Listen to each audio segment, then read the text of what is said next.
ओम शांति। ओम शांति। आज की तारीख है 23 नवंबर 2024। साकार महावाक्य बाबा कहते, मीठे बच्चे, देही अभिमानी बनकर सर्विस कर। देही अभिमानी बनकर सर्विस कर तो हर कदम में सफलता मिलती रहेगी। तो हर कदम में सफलता मिलती रहेगी।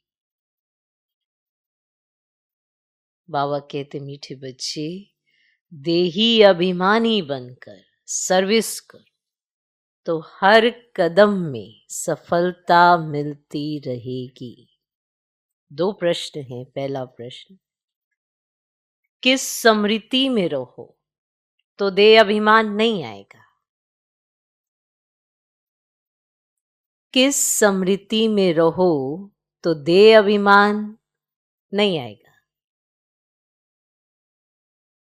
उत्तर, सदा स्मृति रहे कि हम गॉडली सर्वेंट हैं।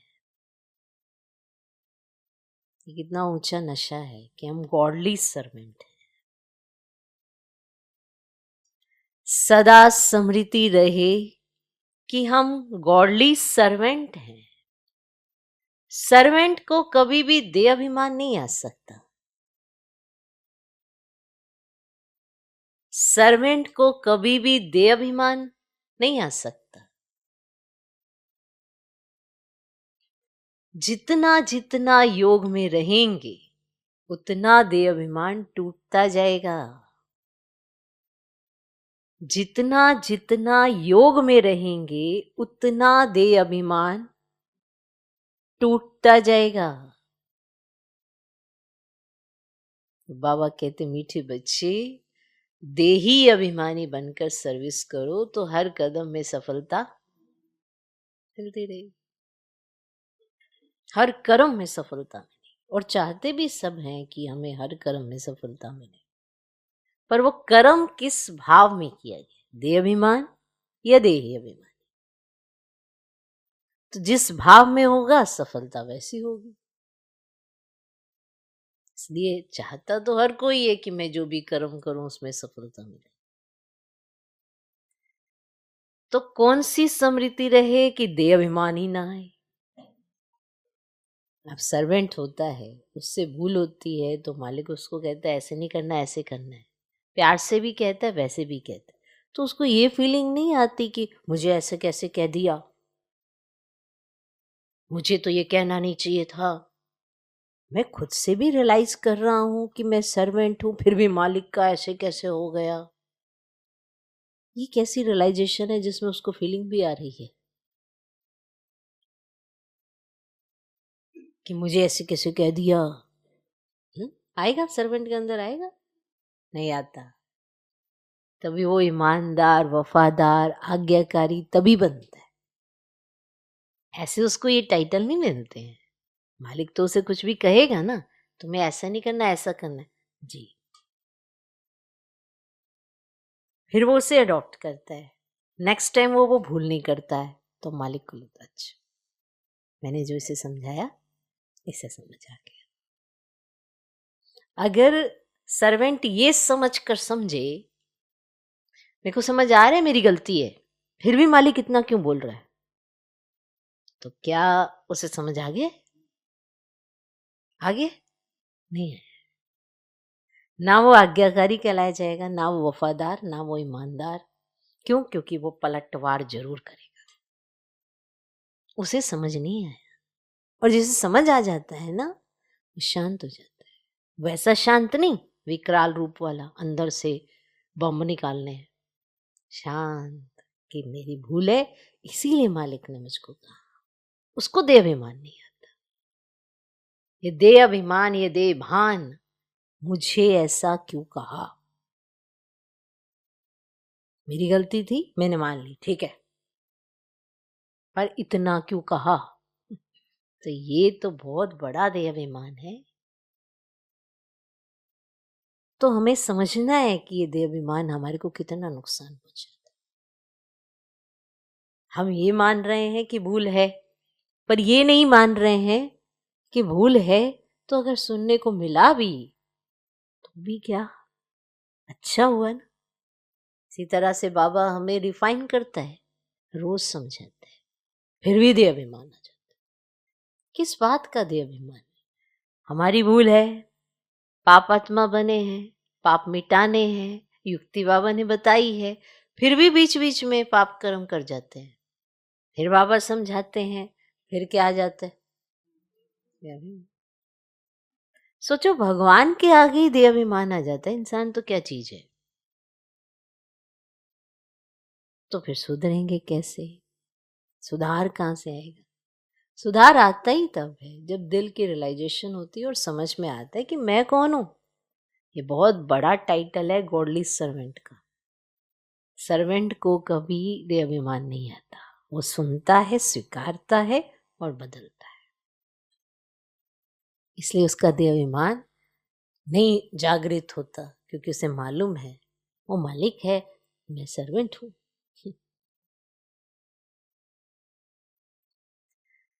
ये तब होगा हम सब आत्माओं के साथ जब हम योग में रहेंगे, तब हमें बाबा की बात एग्जैक्ट समझ आएगी। ये बहुत बड़ा माया का प्रभाव है इस समय कि भगवान जो कहता है उसके विपरीत ही हमें समझ में आता है, वैसा नहीं आता जैसा बाबा ने समझाया होता है। ये बहुत बड़ा प्रभाव है माया का, इस समय का बहुत बड़ा प्रभाव। माना आप सुन रहे हो ज्ञान, पर आपको ज्ञान नहीं सुनाई दे रहा, आप विपरीत जा रहे हो। बहुत बड़ा देह अभिमान। अब आप सोचो, चलो इस पे आपको महाभारत का दृश्य दिखाते हैं। गीता ज्ञान अर्जुन भी सुन रहा था, वही गीता ज्ञान संजय धृतराष्ट्र को भी सुना रहा था। क्या उसी गीता ज्ञान से उसका कल्याण हुआ? है गीता ज्ञान, सुना अर्जुन ने भी, सुना संजय ने, और सुनाया धृतराष्ट्र को। वो मोहवश सुन रहा था कि इनके पीछे का राज क्या है, मैं ये जान लूं कि ये उसको क्या सिखा रहा है। वो उसको पॉजिटिव में ले ही नहीं पाया एक भी गीता अध्याय को। अगर ले लेता तो धृतराष्ट्र की आंखें ना खुल जाती। सुन तो वो भी रहा था, सुन वो भी रहा था। विचार करके देखना, ऐसे ही बाबा के बच्चे हैं हम सभी। सुनते हैं, बाबा सुनाते हैं, कुछ देह अभिमान में सुन रहे हैं, कुछ देही अभिमानी अवस्था में सुन रहे हैं, तो वो अर्जुन है। और जो देह अभिमान में सुन रहे हैं वो धृतराष्ट्र है। सुन तो सभी रहे हैं कि आंखों पे पट्टी बंधी है, और आंखों पे पट्टी ये वाली स्थूल आंखें नहीं, बुद्धि की आंख पर पट्टी है। सोच के देखना। तो भगवान जब ज्ञान बांटता है तो कई बार तो हमें ऐसे ऐसे चमत्कार दिखाते, तो हम कहते हैं बाबा बाबा बाबा, और फिर धीरे धीरे देह अभिमान 5 विकारों के वश हम ये भूल जाते हैं कि आखिर हम गॉडली सर्वेंट हैं। कैसा देह अभिमान, कैसे बात को बुरा लग सकता है? क्या है हम? गॉडली सर्वेंट हैं।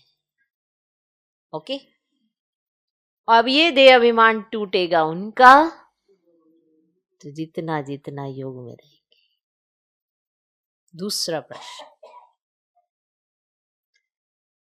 देह अभिमानियों को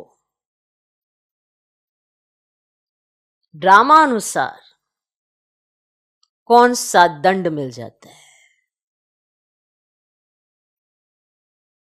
देह अभिमानियों को ड्रामानुसार कौन सा दंड मिल जाता है ना? इसमें भगवान ने नहीं दंड दिया, पर ड्रामा ने उनको दंड दे दिया, क्योंकि उन्हें देह अभिमान बहुत था। देह अभिमानियों को ड्रामानुसार कौन सा दंड मिल जाता है? उत्तर, उनकी बुद्धि में ये ज्ञान बैठता ही नहीं है। अब जैसे बाबा दैवी गुणों की धारणा के लिए क्लासेस सुनाते हैं, मुरली चलाते हैं। अब वो दैवी गुण कैसे धारण किए जा सकते हैं उसकी विधि बताते हैं कि धारणाएं ऐसे ऐसे करो तो दैवी गुण आ जाएंगे। अब आप लोग समझते हो कि ज्ञान बैठता नहीं का मतलब आत्मा परमात्मा वर्ड ड्रामा है, कि आत्मा बिंदी शायद खिसक जाएगा उनकी बुद्धि से या परमात्मा बिंदी खिसक जाएगा। नहीं, जो भगवान ये देवता बनाने की पढ़ाई करा रहे हैं ना, ये ज्ञान उन्हें समझ में नहीं आएगा। उनको लगेगा दैवी गुणों की धारणा मैं कैसे करूं, हो ही नहीं सकती। कोई धारणाएं होंगी वो डिफिकल्ट लगने लगेगी। इस बात का ज्ञान उनकी बुद्धि में नहीं बैठेगा। जब उनको देह अभिमान अपना दिखेगा ही नहीं तो हटाएंगे कैसे? बुद्धि में ये ज्ञान ही नहीं बैठेगा। जैसे कल की बाबा की, इतने समय से बाबा की धारणाओं पे क्लास चल रही है, उल्टा उठाएंगे, उल्टा उठा उठा के अपने को करेक्ट नहीं करेंगे, खुद का देह अभिमान नहीं देखेंगे, हमने गलानी की नहीं देखेंगे, बैठेगा ही नहीं बुद्धि में ज्ञान। क्योंकि उनको देह अभिमान है तो अपनी भूल कैसे स्वीकार करेंगे? हम तो ये देख रहे हैं देह अभिमान में मनुष्य ये तक सोच लेता है मैंने मान ली ना अपनी गलती, फिर सामने वाला मुझे सुना क्यों रहा है? उसको नहीं सुनानी चाहिए थी। जब मैंने मान ली अपनी गलती, जब मान ली अपनी गलती तो कोई सुनाए या ना सुनाए आपको क्या फर्क पड़ेगा? आपको लगेगा मेरी गलती है तो भले सारी दुनिया सुनाए, तब आपका परिवर्तन होगा। ऐसे थोड़ा परिवर्तन हो जाता है। तो उनकी बुद्धि में ये ज्ञान बैठता ही नहीं है जो देह अभिमान में होते हैं। इसलिए कहते हैं ना साहूकार तो ये ज्ञान उठा ही नहीं सकेंगे क्योंकि धन का ही इतना नशा है। उनको लगता हमारे लिए तो स्वर्ग यही है। आप कौन से स्वर्ग की बात कर रहे हो? आपका कौन से वाला स्वर्ग है? तो साहूकार लोगों में धन के कारण देह अभिमान रहता है, इसलिए वे इस ज्ञान को समझ नहीं सकते। ये भी दंड मिल जाता है। अब ये भी तो एक दंड है ना कि भगवान का ज्ञान ही ना समझ में आना, भगवान की बात ही क्लियर ना होना, ये भी तो एक दंड है। गरीब सहज समझ लेते हैं। अब गरीब को सहज समझ में आ जाता है क्या कह रहा है भगवान, तो ये उसके लिए तो वरदान है। अब गरीबी होना तो ये वरदान हो गया उसके लिए। नहीं, अब साहूकारों के लिए अभी के समय धन का होना तो अभिशाप से कम ही नहीं है कि भगवान से ना मिल पाना। धन तो मिल गया उन्हें पर परमात्मा धन ही नहीं मिल पाना, तो क्या ये दंड नहीं है? तो बहुत बड़ा दंड है। इससे अच्छा तो गरीब अच्छे। तो आज की गरीबी तो वरदान है। गरीबी भी जो आज है वो लो तबके की नहीं है, इतनी तो है कि आपके पास दाल रोटी है इतनी तो है। उन गरीबों की बात हो रही है। क्लियर? अखिचार नहीं है पर इतना तो है कि इज्जत से अपनी जिंदगी जी सकते हैं। वो गरीब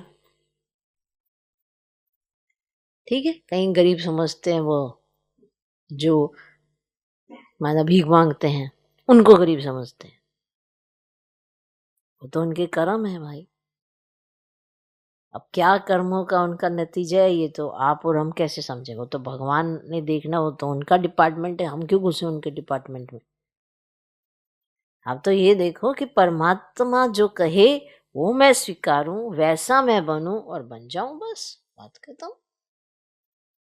भगवान कैसे कैसे एक एक बात क्लियर कर देंगे। ठीक है, फिर जब आपको लास्ट में साक्षात्कार होंगे ना तो आप ये सारी बातें आपको पता होंगी। तो आप ये नहीं पूछ सकते बाबा इसको ऐसा कैसे, मेरे को ऐसा कैसे, कैसा क्यों आप करेंगे ही नहीं उस समय। इसलिए सारी चीजें बाबा पहले से ही स्पष्ट कर चुके होंगे, एक एक बात। ओके, ओम शांति। रूहानी बाप ब्रह्मा द्वारा राय दे रहे हैं। क्या दे रहे हैं? राय दे रहे हैं। याद करो तो ये बनेंगे। सतो प्रधान बन अपने पैराडाइज राज्य में प्रवेश करेंगे। ये सिर्फ तुमको नहीं कहते हैं, परंतु ये आवाज तो सारे भारत बल्कि विलायत में भी जाएगा सबके पास। विलायत में भी जाता है ये आवाज, सिर्फ तुमको नहीं कह रहे हैं, भारत में विलायत में सबके पास जाएगा। बहुतों को साक्षात्कार भी होगा। किसका साक्षात्कार होना चाहिए? वह भी बुद्धि से काम लेना चाहिए। बाप ब्रह्मा द्वारा ही साक्षात्कार करा कर कहते हैं प्रिंस बनना है, तो जाओ ब्रह्मा और ब्राह्मणों के पास। यूरोप वासी भी इनको समझना चाहते हैं। भारत पैराडाइज था तो किसका राज्य था? ये कोई पूरा कोई जानते ही नहीं है। भारत ही हेवन स्वर्ग था। अभी तुम सबको समझा रहे हो। ये सहज राजयोग है जिससे भारत स्वर्ग अथवा हेवन बनता है। विलायत वालों की फिर भी बुद्धि कुछ अच्छी है, वे झट समझेंगे। तो अब सर्विसेबल बच्चों को क्या करना चाहिए? उन्हों को ही डायरेक्शन देने पड़ते हैं।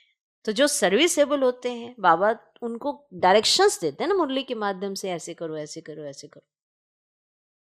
बच्चों को प्राचीन राजयोग सिखाना है। तुम्हारे पास म्यूजियम प्रदर्शनी आदि में बहुत आते हैं, ओपिनियन लिखते हैं कि ये बहुत अच्छा कार्य कर रहे हैं, परंतु खुद समझते नहीं है। थोड़ा कुछ टच होता है तो आते हैं, फिर भी गरीब अपना अच्छा भाग्य बनाएंगे और समझने का पुरुषार्थ करेंगे। और साहूकारों को तो पुरुषार्थ करना नहीं है, देहाभिमान बहुत है ना।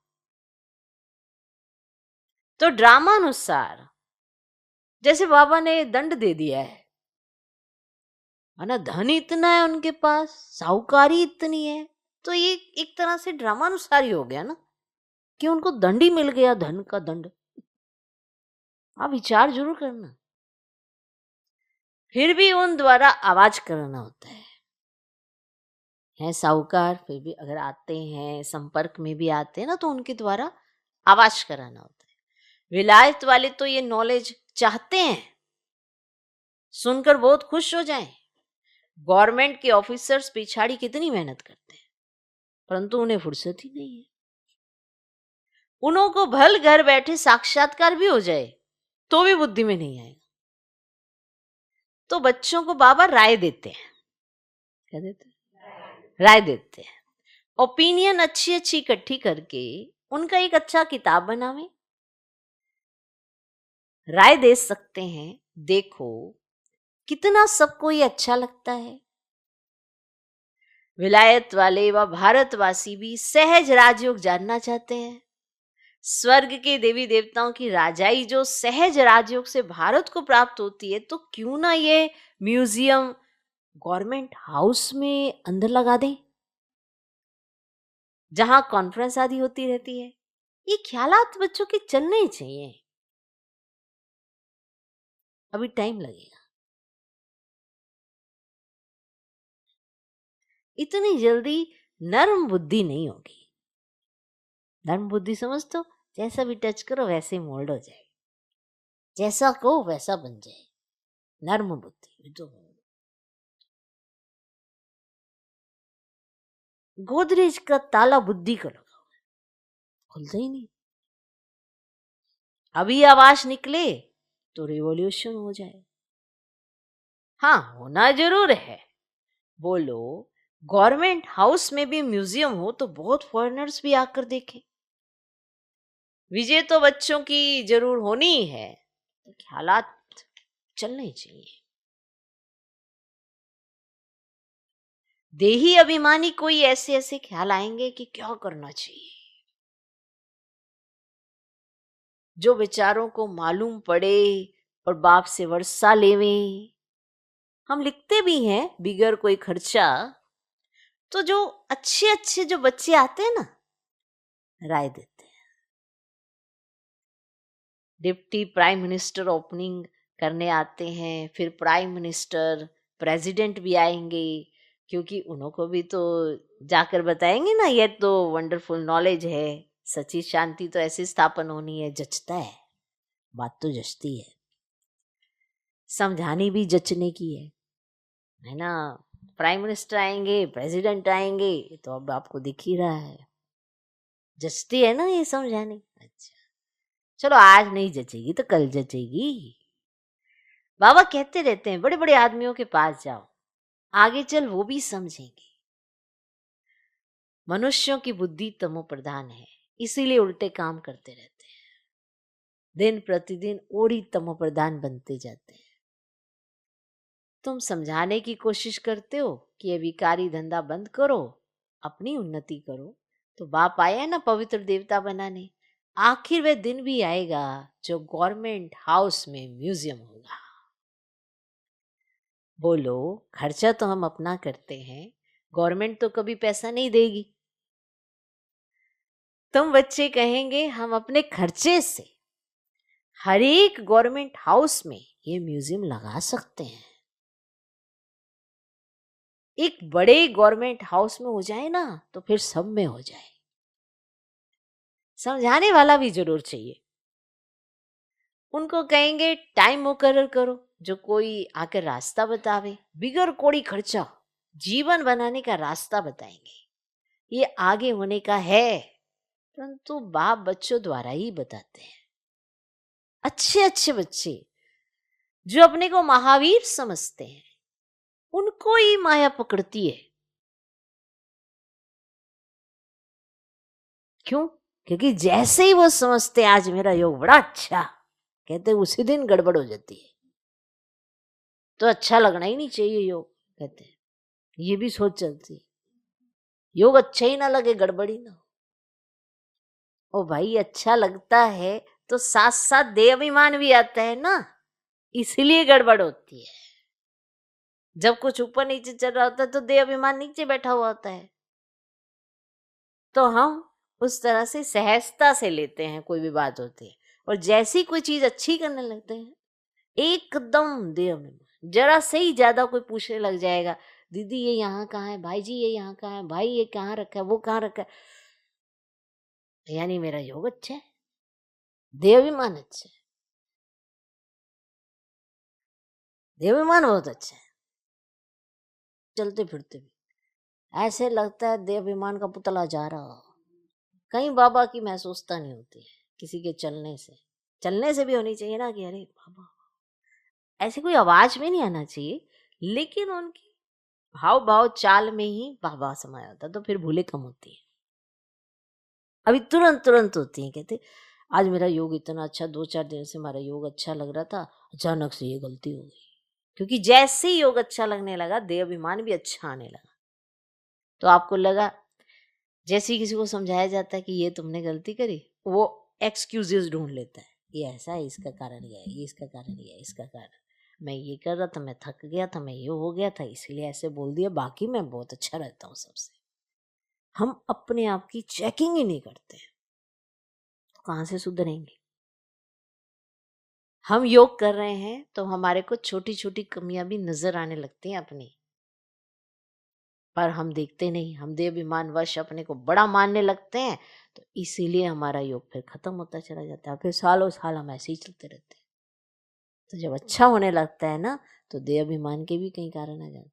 जैसी कोई चीज अच्छी होने लगती है, हम अच्छा करते हैं, तो आप समझते हो पता नहीं कोई आके हमारी खुशी लूट के ले जाता है ना, हमारा देहाभिमान जागृत हो जाता है। जबकि परिस्थितियां भी आती हैं, आप कुछ अच्छा करते हो ना तो परिस्थितियां आती हैं, तो वो जो परिस्थितियां तूफान लेकर आई हैं, वो आपका निश्चय और बढ़ाने आई होती हैं।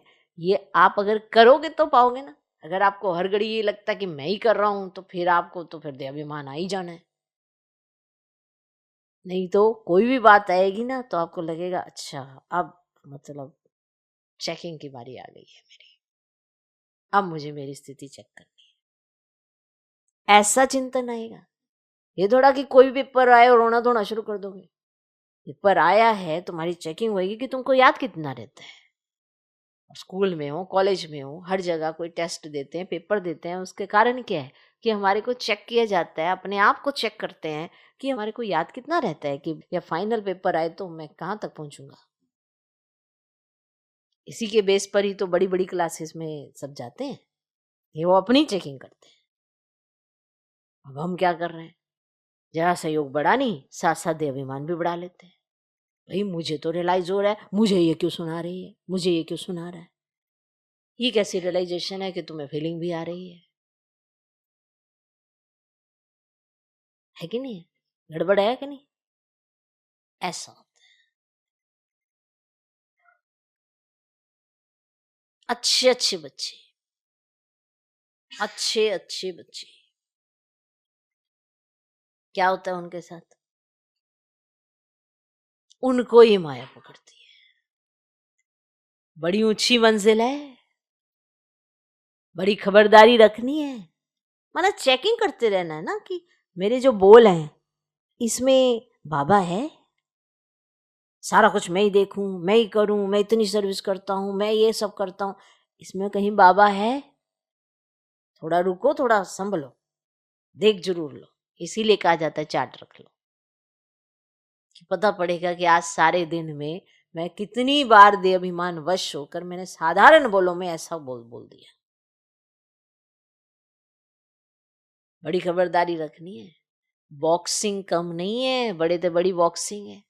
रावण को जीतने का युद्ध का मैदान है।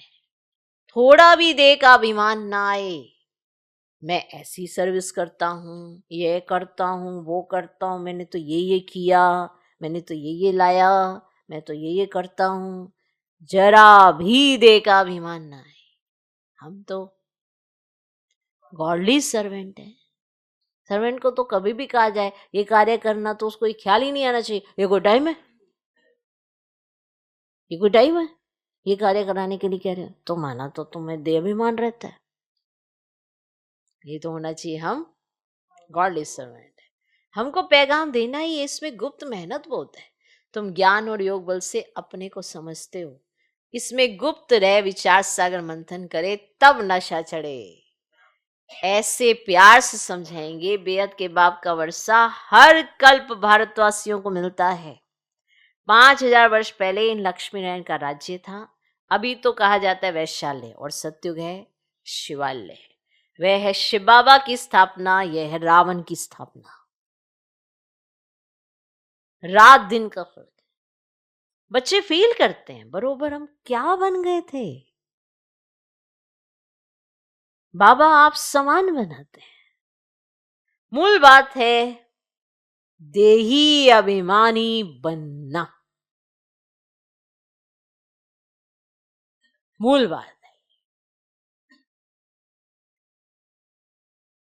देही अभिमानी बन विचार करना होता है कि आज हमको फलाने प्राइम मिनिस्टर को जाकर समझाना है, उनको दृष्टि दें तो साक्षात्कार हो सकता है। तुम दृष्टि दे सकते हो अगर देही अभिमानी होकर रहो तो तुम्हारी बैटरी बढ़ती जाएगी। होना ये चाहिए कि मैं बाबा का शो करूं, बाबा को प्रत्यक्ष करूं। कहीं भूल तो नहीं गए कि मैं बाबा को प्रत्यक्ष करूं, कहीं भूल तो नहीं गए, याद कर लो। देही अभिमानी होकर बैठे, अपने को आत्मा समझ बाप से योग लगाएं, तब बैटरी बढ़ सकती है। गरीब झट अपनी बैटरी बढ़ सकते हैं क्योंकि बाप को बहुत याद करते हैं। ज्ञान भल अच्छा है, योग कम है तो बैटरी भर ना सके, क्योंकि देह का अहंकार बहुत रहता है। योग कुछ भी है ही नहीं। इसीलिए ज्ञानवान में जोहर नहीं भरता। तलवार में भी जोहर होता है, वही तलवार 10 रुपया है तलवार, पर बात जोहर की है ना। वही तलवार 10 रुपया, वही तलवार 50 रुपया, और गुरु गोविंद सिंह की तलवार का गायन है। इसमें हिंसा की बात नहीं है, ना गुरु गोविंद सिंह की तलवार निकली तो ऐसे लाल करके ही आएगी, ऐसी बात नहीं है। हिंसा की बात नहीं हो रही है, यहाँ तलवार की बात की जा रही है, धार की बात की जा रही है, जौहर की बात की जा रही है। देखो तलवार तो तलवार है किसके हाथ में? और फिर वो तलवार कैसी है, जौहर है कि नहीं है उसके अंदर? 10 रुपए की, 50 रुपए की, और गुरु गोविंद सिंह की तलवार। इसमें हिंसा की बात नहीं हो रही है, ये जौहर की बात हो रही है। तो देवताएं हैं डबल अहिंसक। आज भारत ऐसा, कल भारत ऐसा बनेगा तो बच्चों को कितनी खुशी होनी चाहिए। कल हम रावण राज्य में थे तो नाक में दम था, आज हम परम पिता परमात्मा के साथ रहे हुए हैं। फील तो करो। लेकिन जो बाबा के साथ रहते हुए भी रावण के उसमें होंगे तो वो क्या फील करेंगे? लेकिन जो फील करते हैं ना, उनके चेहरा मुस्कुरा उठता है, उनको महसूस होती है, आंखें चमक उठती है। अब तुम ईश्वरीय परिवार के हो, सतयुग में तुम होंगे दैवी परिवार के। अब स्वयं भगवान हमको पढ़ा रहे हैं, हमको कितना प्यार मिलता है भगवान का। आधा कल्प रावण का प्यार मिलने से बंदर बन पड़े हैं। रावण ने भी प्यार किया, ऐसी बात नहीं है रावण आपको प्यार नहीं करता। आज तो बाबा ने साबित कर दिया, रावण भी तुमको प्यार करता है बेशुमार। भगवान तुमको प्यार करके देवता बनाता, रावण तुमको प्यार करके बंदर बना देता। प्यार दोनों ही करते हैं। अब बेहद बाप का प्यार मिलने से तुम देवता बन जाते हो। लिख लो, बहुत बड़ा विशेष पॉइंट है। मुझे कोई प्यार नहीं करता, ऐसे कई आत्माओं की फीलिंग रहती है, उन्हें कोई ना कोई चाहिए होता है। ये कोई मांगने की चीज थोड़ा है भाई। अपने आप को सुधारो तो प्यार ही प्यार प्राप्त महसूस होने लगता है। अगर नहीं है सुधार तो महसूस होने लगता है कि हाँ भाई भगवान का प्यार मुझ पे नहीं आ रहा, तो रावण का प्यार मिलेगा। तो आधा कल्प रावण का प्यार मिलता है और इससे बंदर बन पड़ते हैं। अब बेहद बाप का प्यार मिलने से तुम देवता बन जाते हो। 5000 वर्ष की बात है, उन्होंने लाखों वर्ष लगा दिए। ये भी तुम्हारे जैसा पुजारी था ना, सबसे लास्ट नंबर झाड़ में खड़ा है। सतयुग में तुमको कितना अथाह धन था, फिर जो मंदिर बनाए उनमें भी इतना धन था जिसको आकर लूटा, मंदिरों को लूटा। सोचो तो महलों में कितना धन होगा। मंदिर बनाए उसमें अथाह धन, तो आकर मंदिरों को लूटा। प्रजा के भी मंदिर होंगे, उन्होंने भी जैसे आजकल बना देते हैं, तो प्रजा भी मंदिर बनाती हो। प्रजा तो और ही साहूकार होती है, ज्यादा भपके के साथ बना लेती। प्रजा से राजे लोग कर्ज उठाते हैं। ये बहुत गंदी दुनिया है। सबसे गंदा मुल्क है कलकत्ता। इनको चेंज करने की तुम बच्चों को मेहनत करनी है। जो करेगा सो पाएगा। देहाभिमान आया और गिरा। मन मना भाव का अर्थ नहीं समझते, सिर्फ श्लोक कंठ कर लेते हैं। ज्ञान तो उनमें हो ना सके सिवाय तुम ब्राह्मणों के। कोई मठ पंथ वाला देवता बन ना सके। प्रजापिता ब्रह्मा कुमार कुमारियां ब्राह्मण बनने बिगड़ देवता कैसे बन सकेंगे? जो कल पहले बने हैं वही बनेंगे। टाइम लगता है। झाड़ बड़ा हो गया तो फिर वृद्धि को पाता जाएगा। चींटी मार्ग से विहंग मार्ग होगा। बाप समझाते हैं मीठे बच्चों, बाप को याद करो, स्वदर्शन चक्र फिराओ। तुम्हारी बुद्धि में सारा 84 का चक्र है। तुम ब्राह्मण ही फिर देवता और क्षत्रिय घराने के बनते हो। सूर्यवंशी चंद्रवंशी का भी अर्थ कोई नहीं समझते हैं। मेहनत करके समझाया जाता है। बड़ी मेहनत लग रही है समझाने की, मेहनत करके समझाया जाता है, फिर भी नहीं समझते हैं तो समझा जाता है अभी समय नहीं है। क्योंकि जब जब जिसका समय आएगा और तब ड्रामा के पास समय कम रह जाएगा तो वो कुछ नहीं कर पाएगा, पुरुषार्थ नहीं कर पाएगा। फिर तो जो जिसका हुआ वैसा हुआ। तो समझ में आता है। क्लियर? किस अब फिर भी आते हैं, समझते हैं ब्रह्मा कुमारियों का बारे में नाम ऐसा है, अंदर आकर देखते हैं तो कहते हैं ये तो बहुत अच्छा काम कर रहे हैं, ये तो मनुष्य मात्र के करैक्टर सुधारते हैं।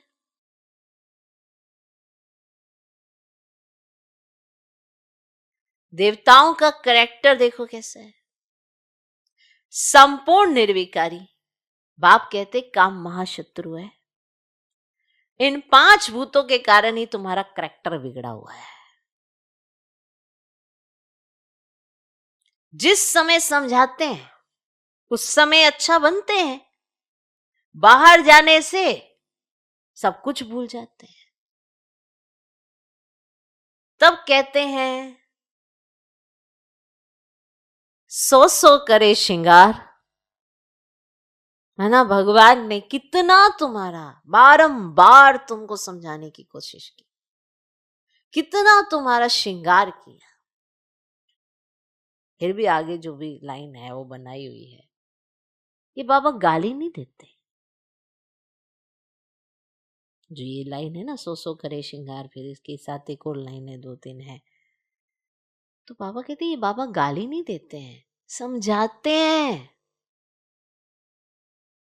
ये समझा रहे हैं कि क्या कर रहे हो आप, इतना श्रृंगार भगवान ने किया, फिर आप क्या कर रहे हो।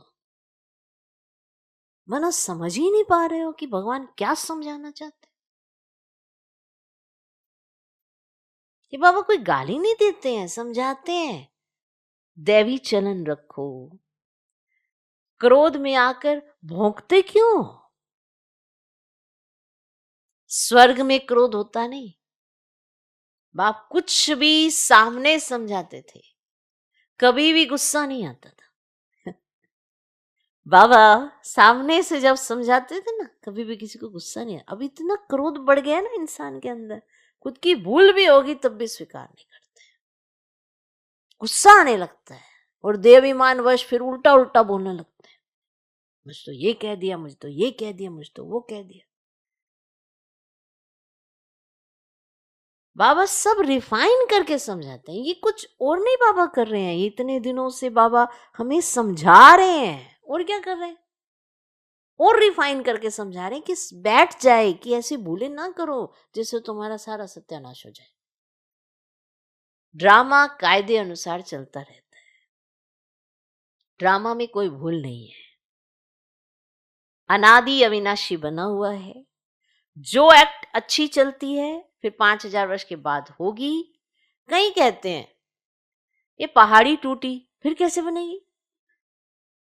नाटक देखो, महल टूटे नाटक के अंदर, फिर नाटक रिपीट होगा तो वही बने हुए तो महल देखेंगे। ये हूबहू रिपीट होता रहता है। समझने की भी ब्रेन चाहिए, ब्रेन। जो भगवान समझा रहे हैं ना उसकी भी ब्रेन चाहिए।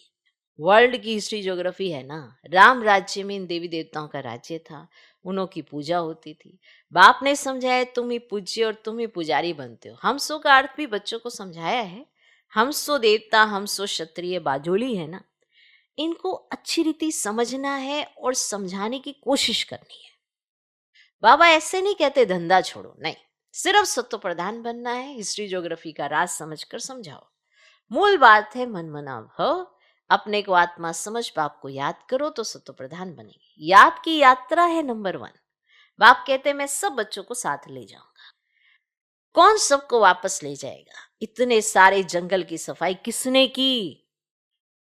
बागवान खेवैया बाप को ही कहते हैं, वही दुख से छुड़ाकर उस पार ले जाते हैं। भगवान बचाने आता है तो ये साम्राज्य है ना रावण का, तो ये तो गिरेगा ही गिरेगा। तो आपको रावण के साम्राज्य के गिरने का डर नहीं होना चाहिए। अपने लिए जो राज्य तैयार हो रहा है, भगवान तुमसे जो प्यार करता है उसकी खुशी होनी चाहिए। क्लियर। पढ़ाई कितनी मीठी लगती है, किस किस को मीठी लगती है, तो वो अलर्ट होकर सुनते हो। पढ़ाई कितनी मीठी लगती है, क्योंकि knowledge is source of income. तुमको कारून का खजाना मिलता है, भक्ति में कुछ नहीं मिलता। ये पांव पड़ने की बात नहीं, वे तो गुरु के आगे सो जाते हैं, पूरा ही लेट जाते हैं। जब तक गुरु उठ के ना उठाए पूरे सो जाते हैं। इससे बाप छुड़ाते हैं। ऐसे बाप को याद करना चाहिए। मैं हमारा बाप है, ये समझ लिया है ना। बाबा से वर्षा जरूर मिलता है, वह खुशी रहती है। लिखते हम साहूकारों के पास गए तो लज्जा आती थी, हम गरीब हैं। कई बार बाबा को ऐसे पत्र आते हैं ना, बाबा हम ना साहूकार के पास गए कि कुछ ऐसे तरह से, तो हमको बड़ी लज्जा आती कि हम तो गरीब हैं। बाबा कहते गरीब हो और ही अच्छा, साहूकार होते तो यहां आते ही नहीं। तो अच्छा हो गया ना तुम गरीब हो, तो बधाई हो कि तुम गरीब हो। ये भगवान के दिल से निकली दुआ है, क्योंकि तुम आज भगवान के साथ हो। अच्छा, मीठे मीठे सिकिलदे बच्चों प्रति मात पिता बाप दादा का याद प्यारो गुड मॉर्निंग। रूहानी बाप की रूहानी बच्चों को नमस्ते। हम रूहानी बच्चों की भी रूहानी बाप को नमस्ते नमस्ते नमस्ते। Good morning good morning good morning. धारणा के लिए मुख्य सार पहला पॉइंट, सदा इसी खुशी व नशे में रहना है कि अभी हम ईश्वरीय परिवार के हैं, स्वयं भगवान हमें पढ़ा रहे हैं, उनका प्यार हमें मिल रहा है, जिस प्यार से हम देवता बनेंगे।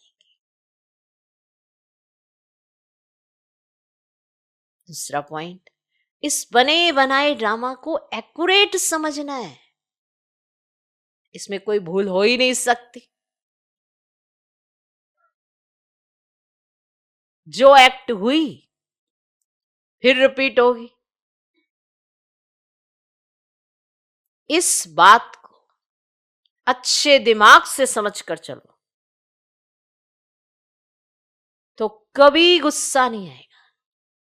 आज का वरदान, तूफान को तोहफा समझ, माना गिफ्ट समझ, सहज क्रॉस करने वाले संपूर्ण और संपन्न भव। तूफान को तोहफा माना गिफ्ट समझ, सहज क्रॉस करने वाले संपूर्ण और संपन्न भव। जब सभी का लक्ष्य संपूर्ण और संपन्न बनने का है, तो छोटी छोटी बातों में घबराओ नहीं। मूर्ति बन रहे हो तो कुछ हैमर तो लगेंगे ही। मूर्ति ऐसे थोड़ा निर्माण हो, पूरा शरीर बनाना हो ना मूर्ति का, बड़ा आसानी से बन जाता है। ये बाजू निकल गई, ये निकल गया। जब फेस बनाना होता है ना, जब फेस बनाना होता है तो जो हैमर पड़ते हैं बहुत महीनता से, ऐसा ना कि नाक टूट जाए, आंख ही फोड़ दे। जो भी मूर्तियां बनाते हैं उनको ये बात का एहसास होगा कि बहुत महीनता से करना पड़ता है। ठीक है, तब वो आंखें, वो नाक, वो फेस ऐसे निखर के आता है तो समझते हैं वाह क्या कला है। तो बाबा भी तो कला ही दिखाने आए हैं। ओके, तो जो जितना आगे होता है ना, उसको तूफान भी सबसे ज्यादा क्रॉस करने होते हैं। लेकिन वो तूफान उन्हों को तूफान नहीं लगता, तोहफा लगता है। ये तूफान भी अनुभवी बनने की गिफ्ट बन जाते हैं। अनुभवी तो देखे गए हैं, हर चीज को परखने की, अनुभवी बनने की गिफ्ट दे जाते हैं। इसलिए विघ्नों को वेलकम करो, आओ और आओ, वेलकम करो और अनुभवी बनते आगे बढ़ते चलो। वेलकम करो विघ्नों और अनुभवी बन आगे बढ़ते चलो। आज का स्लोगन, अलबेलेपन को समाप्त करना है, करना है तो स्वचिंतन में रहते हुए स्व की चेकिंग करो। स्वचिंतन में रहते हुए स्व की चेकिंग करो। हमें अपने को बदलना है, अलबेलापन खत्म करना है, तो खुद को बाप समान बनाना है, तो बाबा जैसी सोच लाओ। फिर आप इस जीवन को जी के देखो, बहुत मजा है। तो स्वचिंतन करो, स्व की चेकिंग करो कि मुझे खुद में क्या क्या बदलना है, तो अलबेलापन भाग जाएगा। ओम शांति।